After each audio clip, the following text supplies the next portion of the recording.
ये कहानी एक ऐसी लड़की के ऊपर आधारित है जो पूरी दुनिया में अकेली ही बची थी, क्योंकि रेडिएशन फैलने की वजह से सब लोग मर चुके थे।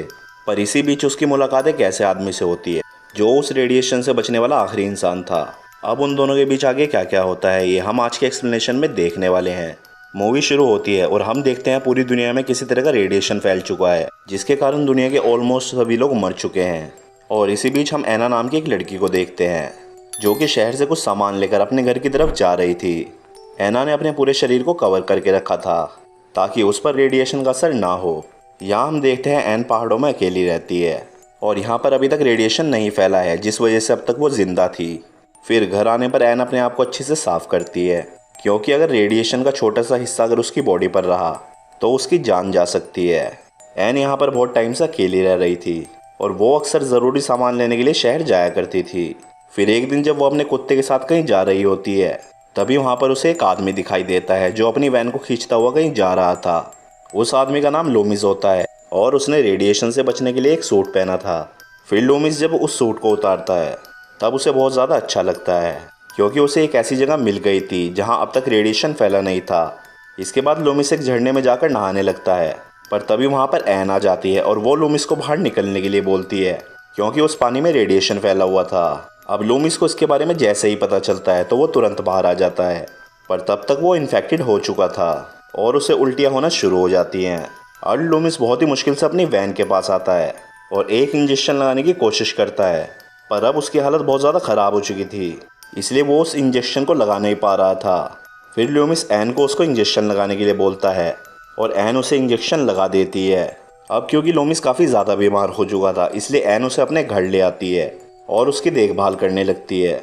ऐन गॉड से प्रार्थना भी करती है कि लूमिस को कुछ ना हो, क्योंकि वो यहाँ पर बहुत टाइम से अकेली रह रही थी और अब वो अकेली नहीं रहना चाहती थी। अब इसके कुछ दिनों बाद लूमिस की कंडीशन बेटर होने लगती है और एक दिन जब वो आपस में बातें कर रहे होते हैं तभी लूमिस ऐना को बताता है कि ये जगह पूरी तरह पहाड़ों से घिरी हुई है, इसलिए यहाँ अब तक रेडिएशन नहीं पहुँचा। अब ये सुनकर ऐना उससे बोलती है ये जगह गॉड ने हमारे लिए बनाई है ताकि हम यहाँ पर जिंदा रह सकें। ऐन लूमिस को ये भी बताती है कि उसके फादर और भाई बाकी बचे हुए जिंदा लोगों को ढूंढने के लिए गए थे, पर वो आज तक वापस नहीं आए। फिर जब अगले दिन ऐन खेत में काम कर रही थी तब लूमिस उसके पास आता है और उसे बोलता है तुम्हें ट्रैक्टर का इस्तेमाल करना चाहिए, पर इस पर ऐन उसे बोलती है इसमें पेट्रोल नहीं है, क्योंकि पेट्रोल पंप बिजली से चलता है जो कि सालों तक यहाँ पर नहीं आई। इस पर लूमिस उसे बताता है कि हम बगैर बिजली के भी पेट्रोल पंप से पेट्रोल निकाल सकते हैं, और जब ऐन इस तरीके को इस्तेमाल करती है तो वो पेट्रोल पंप से पेट्रोल निकालने में माहिर हो जाती है। फिर रात को जब वो दोनों डिनर कर रहे होते हैं, इस पर लूमिस ऐन को बताता है कि वो अपने बाकी सर्वाइव करने वाले दोस्तों के साथ सरकार के दिए हुए बंकर में रह रहा था, लेकिन उसे वहाँ पर कुछ अच्छा नहीं लग रहा था और इसलिए वो वहाँ से निकल गया।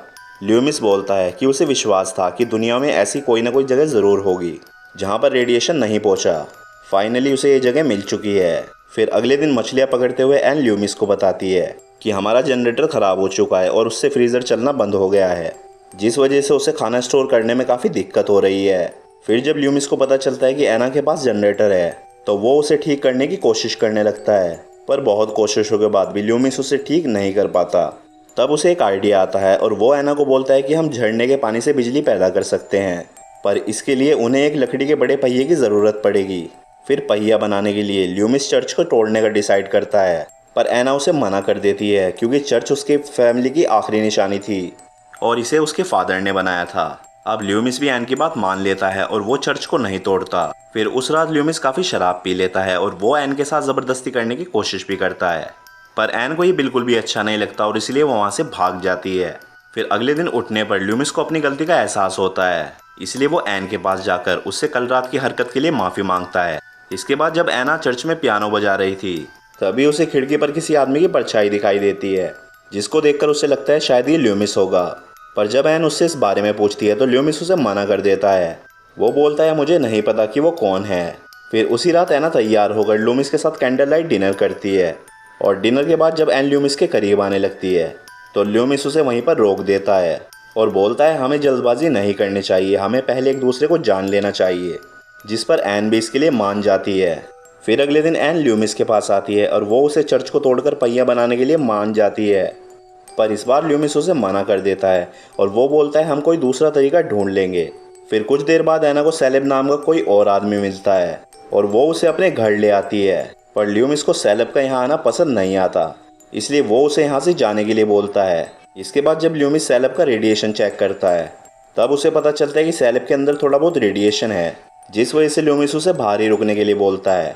पर एन को ये बिल्कुल भी अच्छा नहीं लगता और इसलिए वो ल्यूमिस से बोलती है हमें उसे घर के अंदर ले लेना चाहिए, क्योंकि वो पूरी रात बाहर नहीं रह पाएगा। अब ल्यूमिस भी एन की बात मान लेता है और वो सैलेब को घर के अंदर बुला लेते हैं। फिर इसके बाद जब वो तीनों घर पे खाना खा रहे होते हैं तो ल्यूमिस उन्हें अपनी एक कहानी बताता है कि एक बार जब वो पानी लेकर वापस अपनी वैन में आया तो वहाँ पर वो एक लड़के को देखता है जो रेडिएशन से तड़प रहा था। फिर वो लड़का ल्यूमिस के हाथ में बंदूक देखकर ल्यूमिस को उसे गोली मारने के लिए बोलता है, पर ल्यूमिस ऐसा नहीं कर पाता और वो उसे वहीं छोड़कर वापस चला आता है। इसके बाद सैलेब भी अपनी कहानी सुनाता है और वो बताता है कि जब रेडिएशन फैलना शुरू हुआ तो वो अपने दोस्तों के साथ एक माइन में काम कर रहा था, पर रेडिएशन की वजह से वो लोग वहीं पर ही फंस गए। फिर कुछ दिनों बाद कुछ लोग वहाँ से बाहर आने की जिद करने लगे, जिस वजह से आपस में उन सब में लड़ाई हो गई और उन सब ने एक दूसरे को मार डाला और उन सभी में सैलेब ही अकेला जिंदा बचा। फिर लंच के बाद एन ल्यूमिस को बोलती है कि तुमने मुझे उस लड़के के बारे में पहले क्यों नहीं बताया, जिस पर ल्यूमिस उसे बताता है कि मैंने तुम्हें पहले इसलिए नहीं बताया क्योंकि मुझे लगा वो लड़का तुम्हारा भाई होगा और मैंने उसे उस दिन शूट कर दिया था। अब ये सुनने के बाद एन ल्यूमिस को कुछ नहीं बोलती, क्योंकि उसे भी पता था कि रेडिएशन की वजह से उसका छोटा भाई बचने नहीं वाला।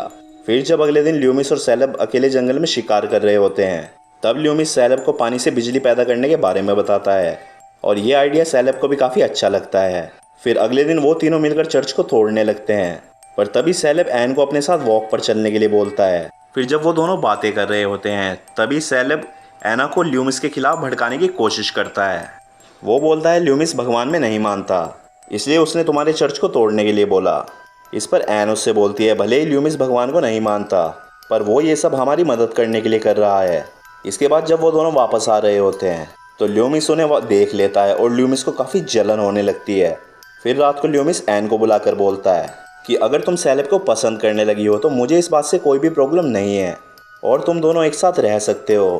पर यह बात सुनकर एन को बहुत बुरा लगता है और वो गुस्से में वहाँ से चली जाती है। फिर अगले दिन हम देखते हैं कि एन और ल्यूमिस में बातें होना भी बहुत कम हो जाती है। दूसरी तरफ वो पहिया बनकर भी तैयार हो जाता है और उस खुशी में वो तीनों रात को पार्टी करते हैं। पार्टी के बाद वो तीनों लेक पर नहाने के लिए भी जाते हैं, पर तभी ल्यूमिस एन के पास आता है और वो उसे अपने दिल की बात बता देता है कि वो उसे पसंद करने लगा है। पर एन उसे इस पर कोई जवाब नहीं देती और वहाँ से चली जाती है। अब ल्यूमिस बहुत ज़्यादा नशे में था, इसलिए वो घर पर आते ही सो जाता है। पर वहीं एना को नींद नहीं आ रही होती, क्योंकि उसे समझ नहीं आ रहा था कि वो सैलेब और ल्यूमिस में से किसको चुने, क्योंकि अब वो उन दोनों को ही पसंद करती थी। अब इसी कन्फ्यूज़न में एन सैलेब के पास चली जाती है और वो साथ में पूरी रात एंजॉय करते हैं। फिर अगले दिन जब ल्यूमिस सोकर उठता है तो वो देखता है कि एना और सैलेब एक अलग ही तरह से बिहेव कर रहे हैं। फिर वो समझ जाता है कि इनके बीच रात ज़रूर कुछ हुआ है।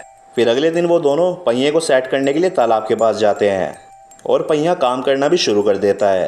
तभी सैलेब ल्यूमिस का सूट पहनकर झरने में तैयार होकर काम करने की कोशिश करता है और वहीं ल्यूमिस एक केबल पकड़कर सैलेब को सपोर्ट कर रहा था। इसके बाद जब सैलेब काम ख़त्म कर ऊपर आ रहा होता है तभी उसका पैर फिसलता है और वो नीचे गिरने लगता है। पर तभी ल्यूमिस उसके सूट की केबल पकड़कर उसे बचा लेता है। पर तभी ल्यूमिस सोचता है कि अगर उसने सैलेब को यहाँ से नीचे फेंक दिया तो वो एन की ज़िंदगी से हमेशा के लिए चला जाएगा और ये सीन यहीं पर ही कट हो जाता है। इसके बाद जब ल्यूमिस घर आता है तो एन उससे पिछली रात के लिए माफ़ी मांगती है, पर इस पर ल्यूमिस उसे बोलता है कि डियर तुम्हें माफ़ी मांगने की बिल्कुल ज़रूरत नहीं है और सैलेब भी दूसरे शहर के लिए निकल चुका है। अब यहाँ पर हम व्यूअर्स को पता चल जाता है कि ल्यूमिस ने सैलेब को पहाड़ से नीचे फेंक मार दिया है। फिर इसके बाद ल्यूमिस जनरेटर चालू करता है जिससे पूरे घर में बिजली आ जाती है। फिर इसके बाद जब एन पियानो बजा रही होती है तो ल्यूमिस उसके पास आता है और उसके पास आकर बैठ जाता है और इसी के साथ ही ये मूवी यहीं पर ख़त्म हो जाती है।